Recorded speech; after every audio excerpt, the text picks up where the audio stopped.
If this book exists, you're in the wrong universe. Sunday, August 21st, 9:39 p.m. Vanilla gumballs. Collected 2. Out of desperation, we decided the only remaining option was to search around the exterior of the building, thinking the creature might have stuck around to ambush us. Or, even better, maybe it had been killed by the sheer magnitude of the music from the van. We had a debate about whether or not to keep the tunes playing. Was it more likely to paralyze the creature or drive it farther out of our search area? We finally decided to shut it down, since the neighbors would otherwise call in the cops on a noise complaint. Despite John's insistence that he only had the thing at 40% volume, you could still feel the bass through your shoes. John then rooted around in the back of the vehicle, finally emerging with 3 enormous black metal flashlights. He held one up and said, "Just got them. On this end it's a flashlight, bright enough to summon Batman." He flipped it around to show us a quarter-size hole in the back, where you'd expect the cap for the batteries to be. On this end, it's loaded with a single shotgun shell. Buckshot. Push the button forward for light, pull it back for the shotgun. Amy said, "So, when you're aiming the flashlight, the shotgun part is aimed back at you?" "Yeah, you want to hold it up over your shoulder like a cop, just in case." "Can you just unload mine before you hand it to me?" We heard voices and car doors on the other side of the building. That was presumably the last of the Zarkrax worshipping Matrix nerds getting the hell out of there. Amy spun that direction, threw up her hands, and made an exasperated noise like she just dropped her phone in the toilet. She turned back to John. "I don't suppose you got the Zarkrax book from them before they left?" "Oh, no, sorry. As soon as I turned on the music, I ran back here because I let the monster out. Yeah." She pressed her palms against her forehead and grunted, like she was frustrated by her own brain not living up to her expectations. "We have to get that book back after we take care of this thing, as soon as possible." I said, "Why?" "David, we just watched them put a whole dead person into that book. If people can go in, people can come out. Do you want that guy we saw in there to come climbing into our world, or something worse?" She didn't want to articulate what she meant by something worse. Walking shadows, glowing eyes. "Well, we'll add that to the to-do list." "Speaking of which," said Amy, "who wants to contact Regina Galveston?" "Why do we need to do that?" "In case the little eye-stealing monster comes for Gracie. For all we know, it thinks of her as its mommy and will be coming to feed." "Jesus Christ, Amy. But they already know what happened here. Or at least one member of the family does." "Sebastian is a teenager. He's going to sneak back into the house and pretend nothing happened." John said, "I'll text her." "You're going to give her that news over text?" "Have to. She's keeping all of this from her husband. We don't want to call while he's there, and then she has to do that thing where she pretends she's talking to someone else. It's always so awkward." He trailed off because an unmarked cop car was pulling up. I felt my shoulders slump. Here we go. We already knew who was driving it. Detective Coiffure. That was probably not his real name. We'd all been calling him that because he was a fairly young guy, and his hair was always gelled to wavy perfection. He seemed to catch a lot of undisclosed, impossible disappearance cases these days. Which must mean he'd pissed somebody off. None of these things ever got solved. The last guy who handled them had eventually retired and was now presumably hunched over a bar somewhere, slurring his way through a series of incredibly implausible tales. If nothing else, I hope the stories were getting him laid. Coiffeur's sedan rolled to a stop, and the man himself emerged. His hair was impeccable. John sighed, lit a cigarette, and said, "You're a tad bit late." "Jonas Cash Dollar," replied Coiffure in the tone of a man calling out the winner of a raffle. "He was here, now he's dead, according to an anonymous tip we just got. Parents confirm he never came home tonight. What do you know about it?" I said, "That's what they're calling the guy? What was his real name?" "That is his real name, fucko. Lives with his mother, Dana Cash Dollar. Owns the beauty shop downtown, the Cash Dollar Salon." Huh. I thought that was just the name of the place. I assumed it was named for the, urban market. Amy sighed and said, "It's German." To the detective, she said, "And he got his eyes and brain eaten by a little monster that his friends summoned in a ritual. They disposed of his body in a way that you'll almost definitely never find it. You would have detected his blood and DNA on the stage in there, but his gain has had time to scrub it down, so who knows?" John said, And before you ask, yes, the thing that ate him is still out there, somewhere. The detective's facial expression didn't so much as twitch. And just from my own morbid curiosity, can you tell me what it looks like? It's invisible, or at least it can turn itself invisible. The good news is that it eats eyeballs, and the contents of its guts are not invisible, so you can see the clump of eyeballs waddling around. That's great news. I said, look, from a cop perspective, here's what you can put in your report. A bunch of crazy people have decided that they need human parts for a ritual. The nature of the stuff they're collecting is escalating. It started with hair, and now they're up to eyeballs. A few hours ago, we saw one of them in possession of 4 human tons, but we have no idea where they found them. It needs 6 more eyes, and after that, who knows? Maybe they'll decide they need 12 buttholes. We're trying to stop them, but— Shut the fuck up, rebutted Detective Caulfier, pushing past me. He was heading for the theater. 15 minutes later, he reemerged, strode right past us, and said, "Call me if he turns up, or if you have any information at all. If I don't come up with anything on my end, I'm just arresting you people again."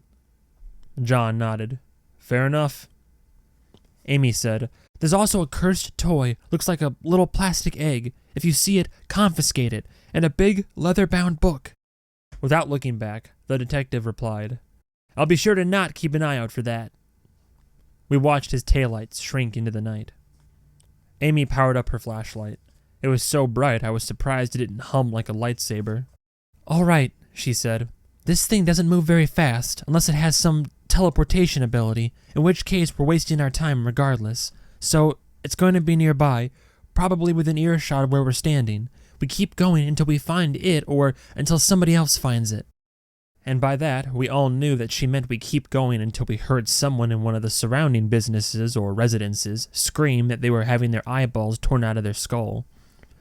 I said, "You both seem to have forgotten that we have an equally pressing issue right now. The thing we're hunting, it was controlling our bodies for the entire evening. For all we know, we've built an altar for it back at the house, made from the severed genitals of an entire church choir. We need to find out what the hell we were doing during that missing time." John said, "We'll catch up with that as soon as we find the monster." "John, for about 6 hours, we were the monster. Do you get that? We were collectively acting as the monster, doing its bidding, and for all we know, that detective is about to stumble across an orgy of evidence that will point right back to us and be national news by morning. One of us has to go find out while the rest of us go look for Mr. Swallow. If we committed atrocities, then the cops will have an easy investigation if we did them at the house. It'll be on camera, and for all we know, has already been streamed out to the gold subscribers. We need to check those feeds." "I need to check those feeds," said John, already dialing his phone. "I'm the only one who knows the setup. You'll never find the files. I'll have Joy pick me up. You can keep the van. You'll need the containment box when you catch Swallow. There's a green ammo box behind the passenger seat. There are some little Debbie cakes in there if you get hungry." I turned on my flashlight and surveyed the area around us, trying to think of where I'd hide if I were a monster. Well, a smaller monster. To the right of the theater was the Waffle House, where 7 or 8 people were eating, but no one was running and screaming. To the left was Pizza Circus, a clown-themed pizza restaurant that had burned and then closed down years ago. Beyond that was a car wash, and then everything else was residential. Houses and apartments full of vulnerable, sleepy people. Amy and I headed down the sidewalk, sweeping the lawns for the reflection of at least 2 eyeballs, both of us listening for screams in the night. John watched Amy walk away, saw her slumped posture, and knew that she felt responsible for all of this. As if there weren't 100 other ways the little monster could have slipped out of the building, regardless of what she'd done. That's what she did. Tried to carry it all on her narrow shoulders. To eat the world's pain. John wished for the 100th time that Amy possessed the ability to forgive herself as easily as she forgave others. If you can't do that, every mistake just sets up camp in your memory, gnawing on your happiness like a tumor. He shouted to Amy to get her attention. When she turned, he looked her square in the eye and tried to put all of that into words. "Hey," he said, "I promise you that before the sun rises, the 3 of us are going to punch this mother right in this fucker." John shined his flashlight around, figuring he'd make the most of the few minutes he had until his ride arrived. He found nothing, aside from a single shoe. If the universe were a simulation, the constant appearance of random shoes along the road seemed like a good example of a glitch that never got patched out. Headlights approached. Dave's Impala pulled up, and sitting behind the wheel was something inhuman. John's roommate, Joy. Dave, John had noticed, conspicuously left Joy out of every anecdote. Sometimes you have a person in your life whose nature and relationship doesn't fit any standard template, so it's easier to just not say anything.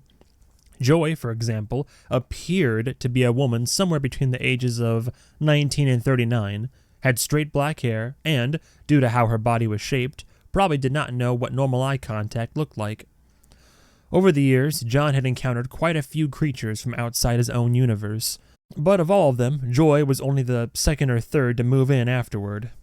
Dave had warned him about letting her stick around, said to always keep a close eye for signs of odd behavior or betrayal. It really hadn't been necessary. John knew you could never be too careful. But she was also paying rent and was never late with it. John approached the driver's side and said, "Scoot over, I'm driving." He put his hand on the door handle. "No," replied Joy, slapping his hand away. "I never get to drive the Impala." "Do you even have a license?" "Sure I do." "Where did you get it?" "Where did you get your license? Clown College?" "What? Are you getting in or not?" John relented. Sometimes it was better to let Joy think she had the advantage. To think he had let his guard down. He circled to the passenger seat and said, "The creature got away," in a somewhat accusing tone. "Sorry to hear that," replied Joy. "Eunice fell. They had to take her to the hospital. Probably a stroke. I don't think she made it. We were dealing with that when you called." Joy worked in a nursing home. She had apparently passed their hiring process and background check, even though she shouldn't have existed in anyone's records. "Speaking of which," said John, "has anything weird happened to you today?" "Yes. When I came back from Japan, I opened my closet door and all my shoes were missing, and I could see directly into the other bedroom, where you were practicing Tai Chi in the nude. Also, you insist you don't smoke in the house, but when I got home, the place stank so strongly of cigarettes that I could smell it from the driveway." "I was fully clothed doing the Tai Chi." "I'm adding nudity when I tell the story as punishment. I told everyone at work. It was the last thing poor Eunice heard before she died." Dave, Amy, and I are all missing some time, several hours today, starting in the afternoon. We were sitting and talking, and suddenly it was nighttime and we were in another place. Did you drop by the house at any point from the afternoon forward? Or call or anything like that? And if so, were we acting weird?" "No. I just got off a little while ago. The house seemed normal. I found a huge rat in the garage when I was taking out the trash. Does that count?" "No," said John. He was fairly confident that he did not have rats in the house, but Joy liked to exaggerate her every complaint, for some reason that normal humans could presumably never understand. "Oh, I brought home some leftover German chocolate cake. We had a staff birthday and we can't leave stuff in the break room overnight. It's really good." John eyed her suspiciously and said, "Thank you." Joy took a sip from a giant iced coffee she had apparently gotten at a convenience store on the way. It was odd that Joy was eating or drinking anything, since she was not a person, but rather a hive of interdimensional insects that could camouflage themselves as one. John wondered if the cake thing was another of her subtle mind games. For example, when John brought home takeout, Joy would never order fries, but would always eat some of his.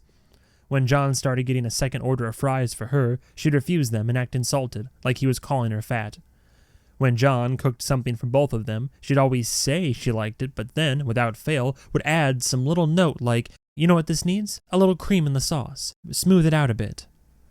John said, "You don't have any further questions about the creature I just referred to? Not curious about that at all?" "Oh, yeah, I always like to hear about your work. Then I can tell you about mine. Henry, the 90-year-old in the wheelchair, tried to pinch my butt again. But no, tell me your thing first." "Somebody, we don't know who, is using kids' toys to collect human tissue, all over the world. We just talked to a bunch of nerds who think it's a ritual to summon something that will crash the software that runs the universe. And, even worse, we think we may have helped it along during a period of missing time when it possessed our bodies. Maybe." "That's crazy. Did I tell you Jolene got fired? Failed her drug test." John pulled his cigarettes out of his pocket, and Joy said, "Don't smoke in here." "It's Dave's car. He said I could." "It's not about the car. It's about me. I can't handle it. Put it away." John obeyed. No reason to rock the boat. Better to just hang back and observe, like Dave said.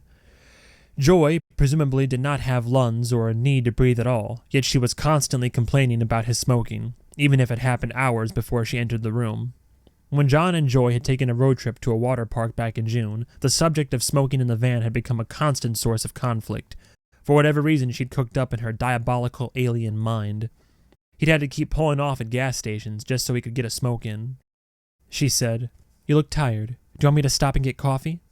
"No, I'll make some at home." "Are we going to record tonight?" "No, I'm busy. You know, with the monster stuff I was just talking about." John and Joy hosted a relationship advice podcast called Fucking Stupid that was getting pretty popular. They actually made a fair amount of money off it, thanks to sales of t-shirts bearing the show's catchphrase, "Listen with your ears, not your dick." "Then why are you having me take you home?" "If this entity controlled us like puppets, it's entirely possible we did things while we were out. Bad things. And, for all we know, we did it on camera. I have to find out. Joy, this could be a rough one." "So you're saying you may need me to help you cover up a crime? All right, I'm in. But in exchange, you have to fix my closet." Me. Amy and I had completed a circuit around the theater and found nothing. We were now about to expand the perimeter, but I honestly wasn't sure how long we were supposed to keep this up. Until morning? Forever? Did we just keep drawing bigger and bigger circles until we hit the ocean? Mr. Swallow could be hiding in the sewer, or a rooftop, or 10 feet away behind one of these shrubs. It was dark, and we hadn't been able to catch the thing even when it was in the same room with us. I said, "Maybe we should put out a public call for people to keep a lookout." "I think if somebody spots a bundle of floating human eyeballs bopping down the sidewalk, they already know who to call." Amy hesitated for a moment like she was practicing her next sentence in her head, then said, "So, I don't know what's the best time to bring this up without seeming cold or tasteless, but we have to talk about it because I don't know what we're going to do." "About?" "My glasses. They're totally destroyed. Both lenses, the frames. I'm also overdue for an exam. That means we're talking $400. "We'll figure something out." "David, I do our budget. I'm telling you we don't have it, and I can't see. Do you have any idea how bad my vision is? I mean, I'm squinting, hoping to see my flashlight reflecting off tiny eyeballs in the distance, but the reality is that if I look down, I can't even see if my shoes are tied." "We got $500 coming from the Galvatrons, if it hasn't come through already." "That money is already spent. The cell phone bill is due, and we have to get groceries. The refrigerator is empty, and you bought all those salads while I was gone. And no, don't ask if we can get it from John. He's in deep with the payday loan thing. He's already struggling to get out from under that. If anything, we should be helping him." I was actually taken aback by that. John had always had an ability to just summon money when he needed it, usually without even breaking the law. He'd book shows for his band every now and then, for a few $100 a pop. He played a ton of poker online and won more than he lost. Last year, he got $5,000 in a settlement after he was kicked and then repeatedly bitten by a horse during a visit to Colonial Williamsburg.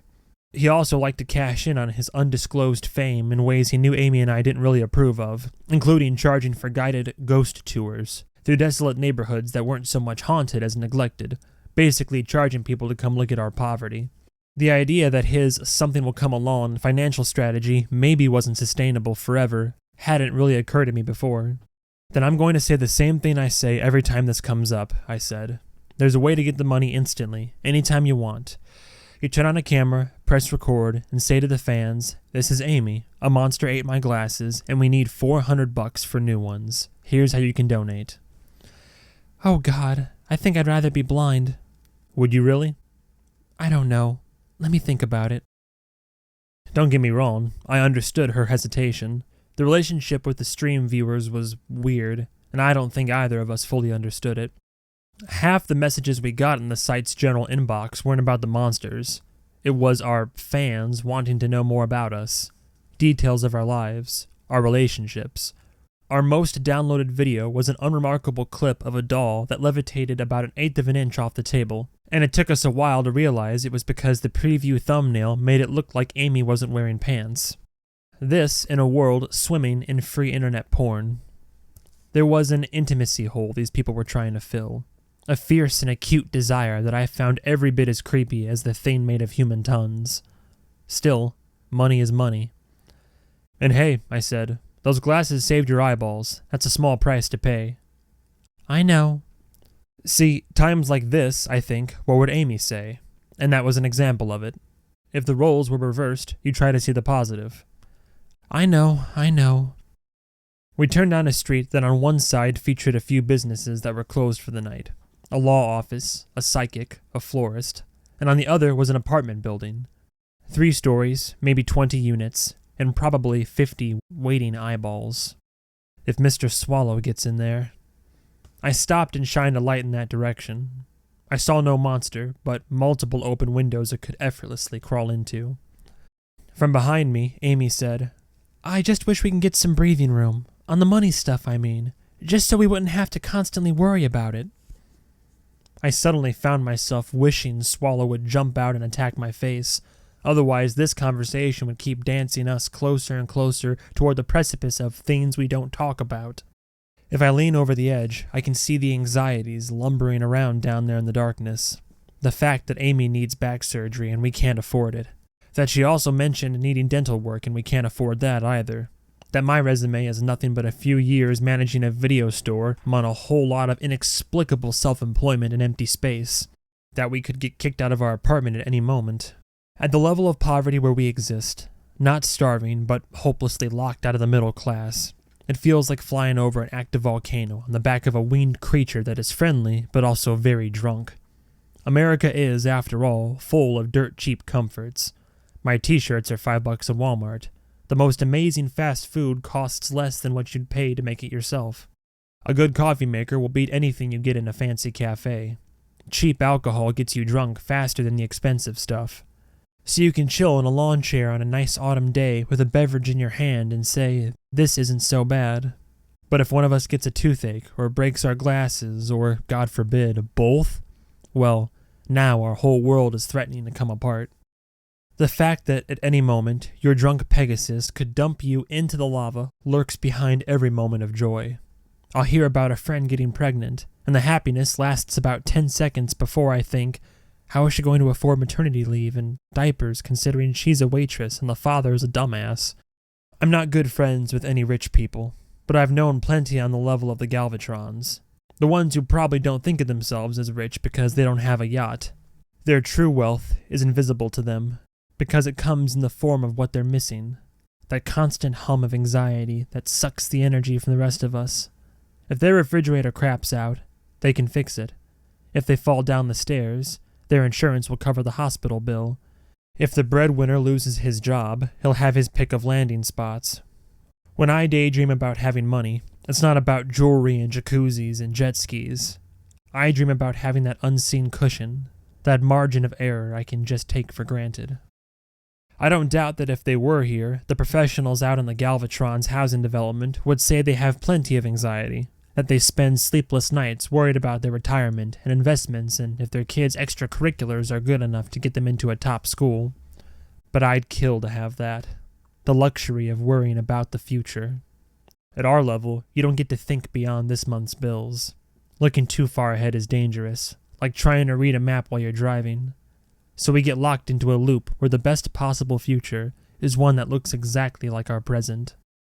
Amy squinted and shined her light at the apartment along with me, pretending she'd actually be able to see the creature if it was up there, crawling across the red brick. I know what you're thinking, she said. We could have covered this if I hadn't taken the trip to Japan. I ate at restaurants, bought souvenirs. I wasn't thinking that. I was off having fun and you was stuck here, and that was selfish of me. I wasn't thinking that either. I've lectured you about money stuff for the last year, and here I've screwed everything up. I fussed at you and John about not taking safety and containment seriously, and then I let the monster get away, and now all these people are in danger. Would it make you feel better if I agreed with you? If I got mad? I can if you want. I'm here to help. I'm just trying not to cry, because you freak out when I cry. Go ahead. And then you can appreciate that you have 2 intact eyes you can cry out of. Look! I spun in the direction she was pointing. Where? Do you see it?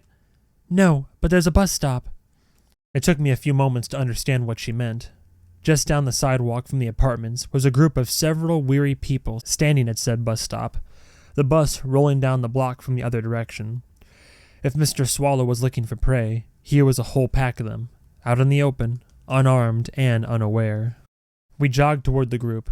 The bus's brakes hissed to a halt, and the doors flipped open. The people shuffled on board, and I shined my light at them, seeing nothing until the last girl climbed into the bus with a pair of gleaming eyeballs clinging to her backpack. I ran. John. As he booted up his computer, John had to admit that he was nervous. He was quite familiar with being confronted with behavior he didn't remember, something said or done on a night when all memories had been deleted after hearing the phrase, "You have to try this. Ricky learned how to brew it in prison."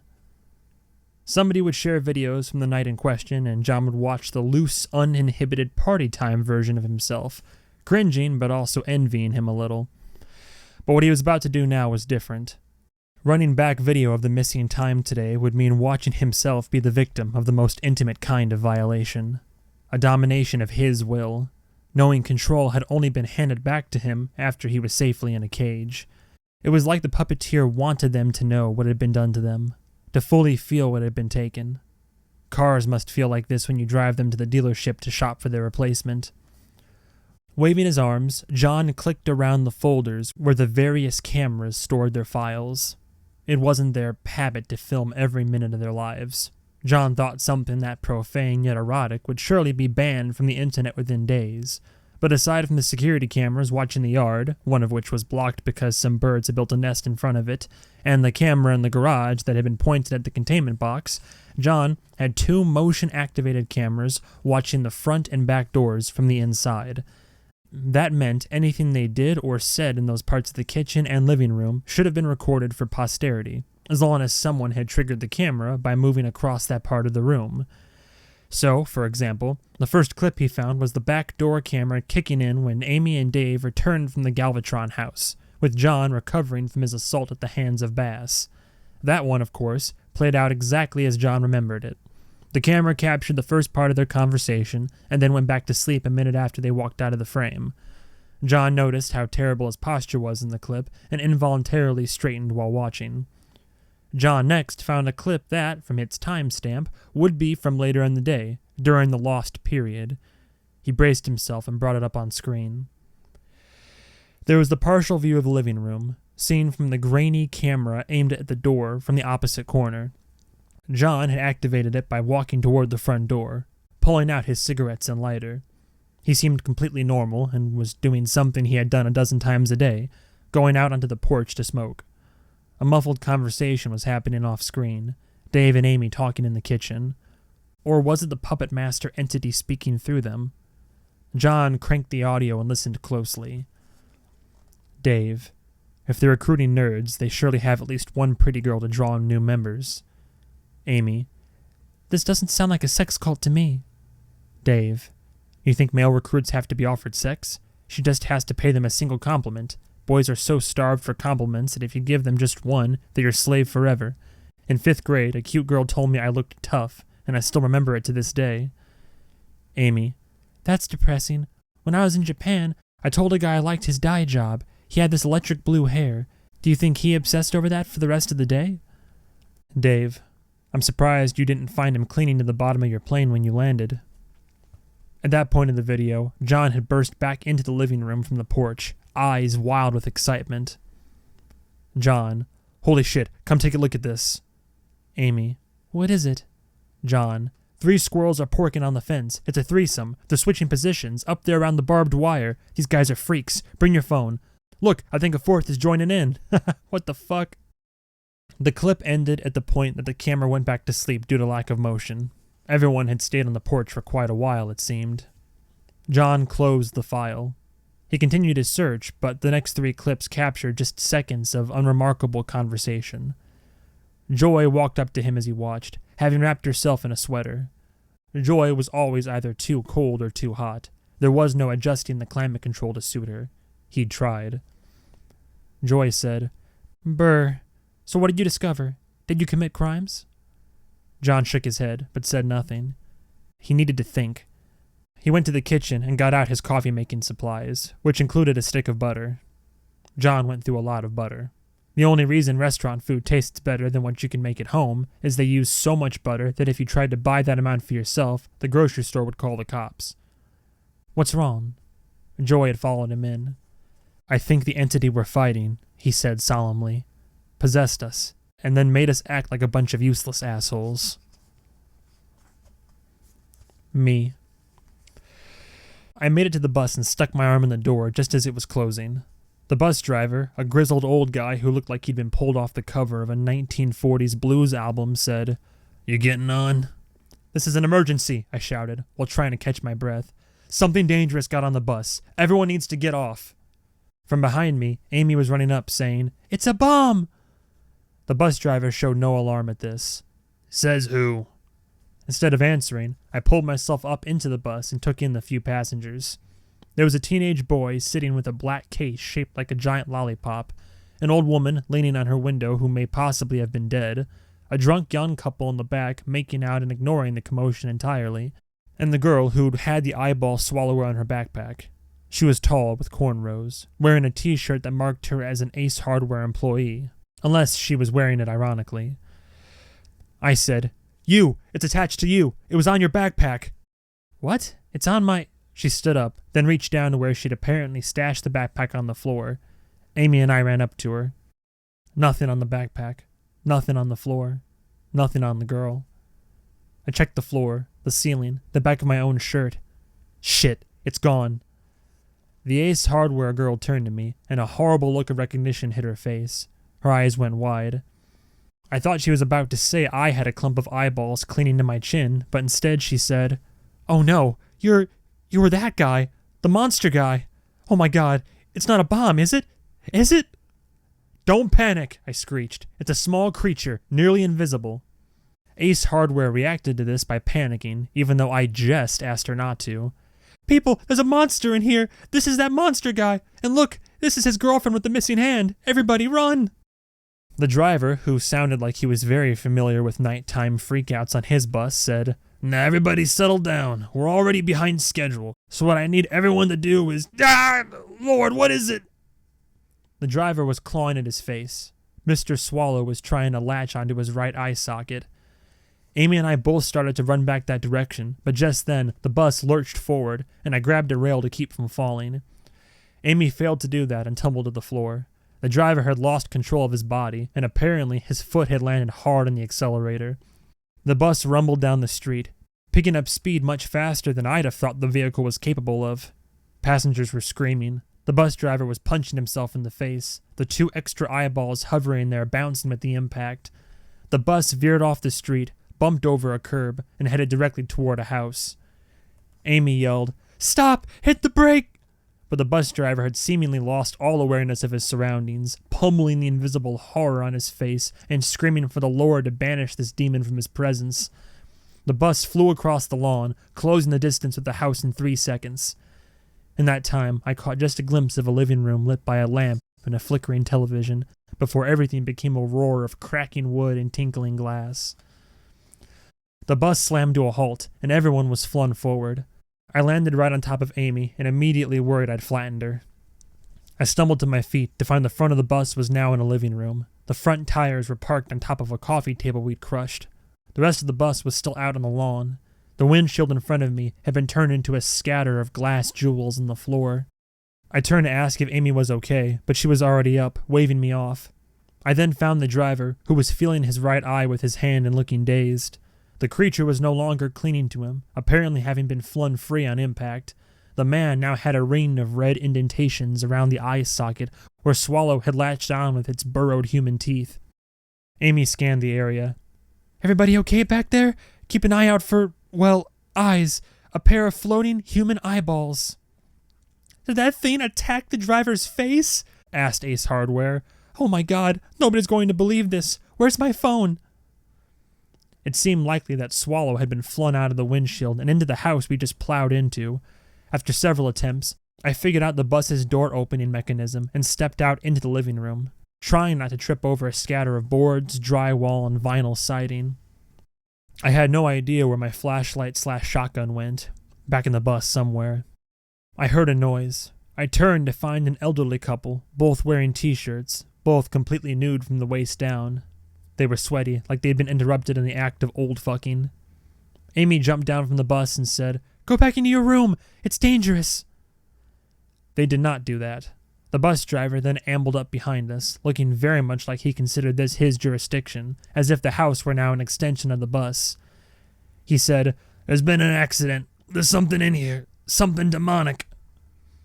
I'd personally have gone with wild animal, because you never know who does or doesn't believe in demons, but the driver had made the right call. Upon hearing this news, the old woman gasped, and the old man first gasped and then covered his penis with his hands, figuring a demon or wild animal would both be tempted to make a beeline right for it. Amy said, "The creature is small, and like I said, all you'll see are its eyes." Everyone looked down at a spray of shadowy debris that could hide a dozen creatures that size. I said, "We need lights and a container to trap it in, something that stays shut." A voice behind me said, "Will this work?" It was the kid with the giant black lollipop case, which he had opened to reveal contained a banjo. The case had those little metal clips on the side, which was probably better than nothing. I said, "Sure, open it and put it on the floor. Now we need to..." What the fuck? Oh god. The half-nude man was clutching at his face. His right eye was already being yanked out, with a noise like a dead possum getting slowly crushed by a steamroller. Somewhere in the room, Ace Hardware was shrieking. Amy yelled, "The banjo!" I turned toward the kid with the banjo case, who was now holding the instrument itself in his hands, the open case on the floor. I yanked the banjo from him and squared up to face the screaming man, who had fallen to his knees. His right eye was now a bloody socket. Mr. Swallow had already hopped over to his left eye and was going to work on it. I grabbed the banjo by the neck and held it up like a baseball bat. I had to judge the distance to the inch if my goal was to swat the thing off the guy's face and not knock him unconscious, which, to be fair, would actually be a blessing for him. I swung with everything I had. It was perfect. The creature hadn't quite latched on to the other eye at the moment the banjo impacted it squarely in the body. It was smacked clean off the half-naked man's face and went sailing across the room. I tracked its path to where it landed, right onto the bus driver's face. "Oh Lord, it's back! Oh God!" Amy grabbed the banjo from me and said, "I meant have him play music with it." The driver clutched at his face, then ran with determination toward the bedroom the elderly couple had just vacated. He pointed at me and said, "You, bring the case!" I snatched the empty banjo case from the floor and followed him. He said, "Shut the door!" But I was already doing it and knew why he'd commanded it. He didn't want any more bystanders getting hurt. His passengers were out there, damn it, and they were still counting on him to keep them safe. I said, "Over here, put your back to the door." The bus driver shuffled over, clutching Swallow like he was trying to keep it on his face instead of tearing it off. Like for now he just wanted to control it, using his own damned eyeball as bait. He put his back to the door, and I positioned myself on the opposite side of the room. From outside the door came the tentative pluckings of the banjo, presumably played by the instrument's owner, though I wouldn't have put it past Amy to figure out how to play on the fly. The notes became a tune, the fingers gaining confidence until the melody rolled over the ears like a cool, gentle stream flowing around dangling bare feet. I imagine it's like what a choir of angels would sound like if they were all collaboratively playing a single banjo. The bus driver screamed. His right eye was torn out of his head. Mr. Swallow now had 4, halfway to its goal. But the music was getting to it. The creature jumped off the bus driver's face, landed on the floor, and sought to get distance from the country music melody oozing out from behind the door like a cloud of noxious gas. That meant it was heading toward me, which meant this was, so far, going exactly according to plan. I crouched, grabbed the open banjo case, and got ready to spring the trap. The 4 twitching, severed eyeballs that marked the location of Swallow took a few steps in my direction, paused as if noticing me, then did exactly what I knew it would do. It launched itself at my face. I quickly raised the banjo case and snapped it closed in front of me, calculating the exact spot where I would be snatching the creature out of the air. I missed. Swallow wrapped its tongue feet around my face and pressed its circle of human teeth around my left eyeball. It felt like the entire contents of my skull were being sucked outward. Something dripped down my cheek. Then it stopped.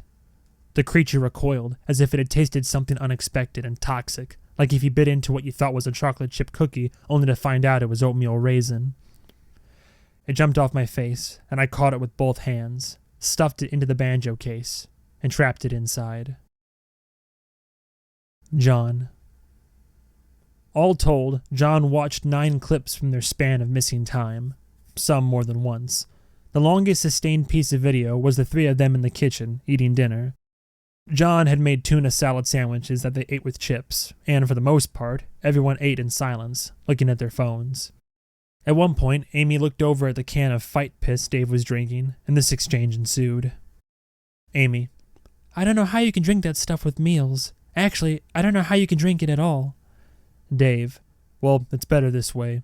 The food dulls the taste of the fight piss, and I need it because it actually keeps me awake. Red Bull has 80 milligrams of caffeine. That's like a third of a cup of coffee. If you ever think you're bouncing off the walls with that stuff, it's either a placebo effect or you drink 5 of them, which would equal one of these. Amy: You sound like their spokesperson. John: We should reach out and see if they want to sponsor us. See if we can get paid every time we mention fight piss in the after-action report. It was all painfully, stupidly normal, from the outside impossible to distinguish from their regular behavior. Their possessor, John thought, was either deviously subtle or very lazy.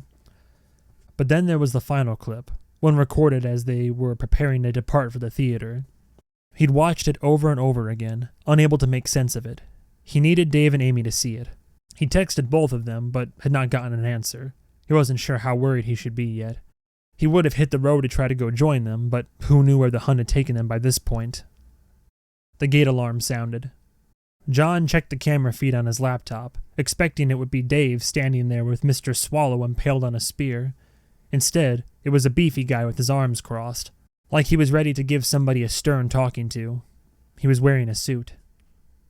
Joy leaned over John's shoulder. Who is that? He looks mad.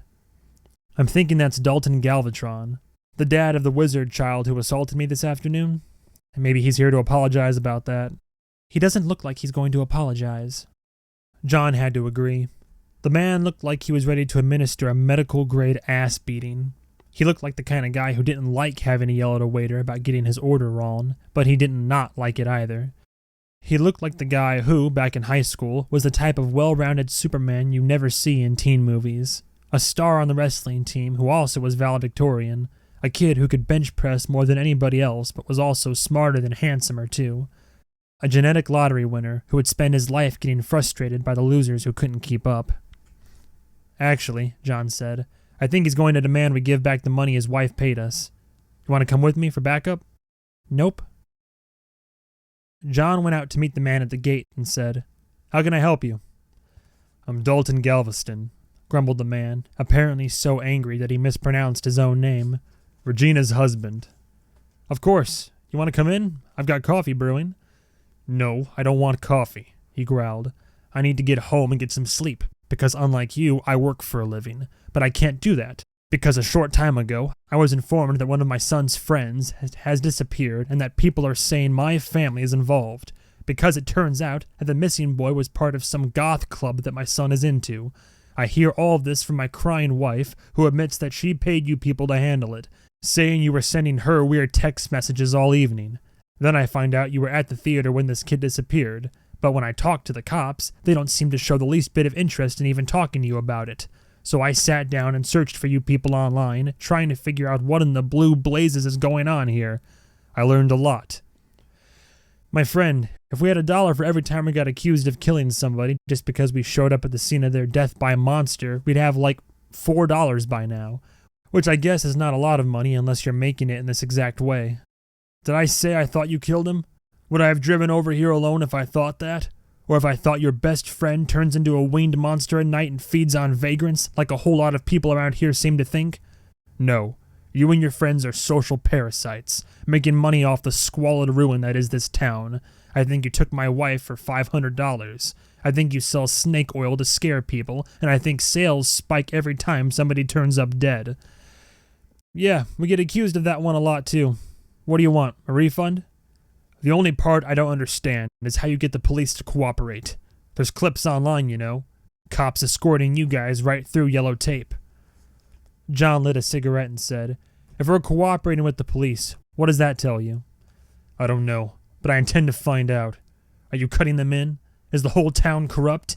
See, I'm used to the grifters. They see a grieving family and swoop right in. What did you tell my wife? That you help her talk to our dead daughter? Is that what this nonsense Bass is into is all about? Trying to contact her?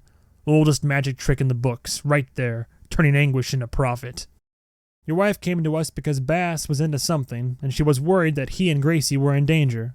But she was afraid you wouldn't understand. So she asked us to look into it and keep it quiet. We were all hoping it was nothing, some internet bandwagon nonsense. You grew up in the 80s, right? You had friends who drew pentagrams in their denim jackets. Most of the time, this kind of thing is just that. Kids playing with devil's stuff to freak out their parents. This time, it was something else. If you're willing to listen, I will explain every weird little detail to you. But I have a feeling you won't believe me. I know all I need to know. It's a town where no matter what crime is committed, the locals will blame it on dark forces from beyond. I bet this place attracts more predators than a child beauty pageant. This situation would be way easier to solve if it were just that. You're not to come to my home or speak to any member of my family ever again. John sighed and shook his head in resignation. We tried to make you and your family safer tonight. I know you don't want to hear it, but we do real work here. The man was already opening the door of his Audi sedan, having declared the useful part of the conversation over. You're a snake in a town full of pigs, said Dalton across the roof of his car. The culture of this place is so toxic that I swear I can smell it on my clothes when I get home. All your ominous phrases and smoke and mirrors. It's about as mysterious to me as a toddler saying he's got my nose. I say somebody needs to come in and bulldoze all this degeneracy and start fresh. In the meantime, you're going to stay away from me and mine, and if you don't, I will break you over my knee. Have a good night. Only when the man was driving away did John realize his phone had been vibrating. He pulled it out to find it had been Dave, calling over and over. Me. It was midnight. Amy and I were in the van, parked in a muddy field next to a huge, dark building that had been a turkey farm not too many years ago. The two of us were in the back, positioned on opposite sides of the glass containment box, inside of which was the banjo case that contained Swallow. Taped to the top of the box, above a patch of small holes that I guess were breathing holes John had added, was a Zune music player we'd attached with electrician's tape. It was currently playing Crossroads by Bone Thugs in Harmony. We could still faintly hear the fleshy creature scratching around in there, tones of tongues and teeth we'd catch in between songs. For the first time, I really looked at the markings scrawled in the glass, the religious symbols that were supposedly the containment hex that would keep anything from escaping. One of the symbols was the V and H of the Van Halen logo. Another was a human dick with wings. When I had finally gotten through to John, he told us to meet him here. That had been more than an hour ago. There he is, said Amy, sounding relieved. Headlights were turning down the lane, hopefully belonging to my Impala and not Detective Couffeur's unmarked sedan or a pair of teen wizards on motorcycles. Sorry it took so long, said John a couple of minutes later, as he rooted around in the Impala's trunk. Munch had to show me how to hook this up. I got blasting rope. He pulled out a reel of thick yellow cable with black stripes that he handed to me before fishing out some switches and wiring. I said, You got what? Det cord. I think we'll have to sacrifice my box. I don't want to risk opening it. We wrap this around, hook up the detonator, put some sandbags on top to press the shock wave downward. The force should pulverize the little monster into a wet stain. I heard a woo, and just then realized that Joy had come along and was bouncing on her feet in excitement. I assumed she demanded to come after she heard it would involve an explosion. Hopefully John has already explained Joy to you. I really wouldn't know where to start. I asked, Where are we going to get the sandbags? I've got canvas bags in here. We'll have to fill them up ourselves. Got shovels in the back seat. God damn it. The bus crash and the people with the missing eyes are all over the news. Reporters are blaming it on some kind of brutal sadist who's still on the loose. They're calling him the Marquis de Filthy. Man, just give me a shovel. It was another 90 minutes of setup. John had to stop twice to call for further instructions on rigging the blasting caps, and on at least 3 occasions, I resigned myself to being accidentally exploded due to a random surge of static electricity through the wires. I'm still kind of surprised that it didn't happen. Finally, we drove about a quarter of a mile away, out to a gravel road in view of the field. We plugged our ears. John detonated the box, and a thunderclap bounced off the hills and rumbled toward the horizon. Dozens of dogs started barking in the distance, probably terrified that the 4th of July had somehow come back around. Joy groaned and said, "Where's the fireball? That didn't even look like anything." John said, "I try to tell you, explosions are never as good as what you think. The ones in movies are slowed way down." We cautiously approached the blast crater, half expecting to find Mr. Swallow was either totally unharmed or even granted superpowers by the blast. But when we arrived at the scene, John with his shotgun at the ready, we found nothing but bits of glass and debris twisted and pounded into the dirt. Nothing moved. Nothing came for us. I was so relieved that I thought I was going to shit myself. At worst, we bought ourselves some time. At best, the ordeal was over entirely. The Magpie would be back to square one with building a new minion, and I had no idea if it was even capable of doing that. The Zarkrax nerds were scattered to the wind and were probably taking a hard look at their lives after seeing the gruesome death of their compatriot. This world, simulated or not, does not go soft on its reality checks. We could get some sleep, then go after whatever evil masterminds started all of this once we were up and around tomorrow, or maybe the next day. "So," said Amy, as we loaded our gear into the van, "here's the thing. If the Magpie was going to take us out, that'd have been the time to do it, right? When we were about to destroy it? Both times it happened, everything we did while we were out wound up serving its purpose. It got its full meal both times." I said, "Maybe it couldn't. Maybe we're too far away from the egg, or maybe the music protected us." John said, "About that. You need to watch the video from the house cameras. From the blackout period, I mean." "Why? What's in it?" "You have to watch it. I'm not trying to build the suspense. I just don't want to bias your opinion in advance. We'll go back to my place." I said, "Man, I was really hoping to sleep in my own bed tonight, while there's still some darkness left. It won't take long. Besides, like you just said, it's over for now. It sucks that it stole 4 eyeballs, but its eyeball-stealing days are done."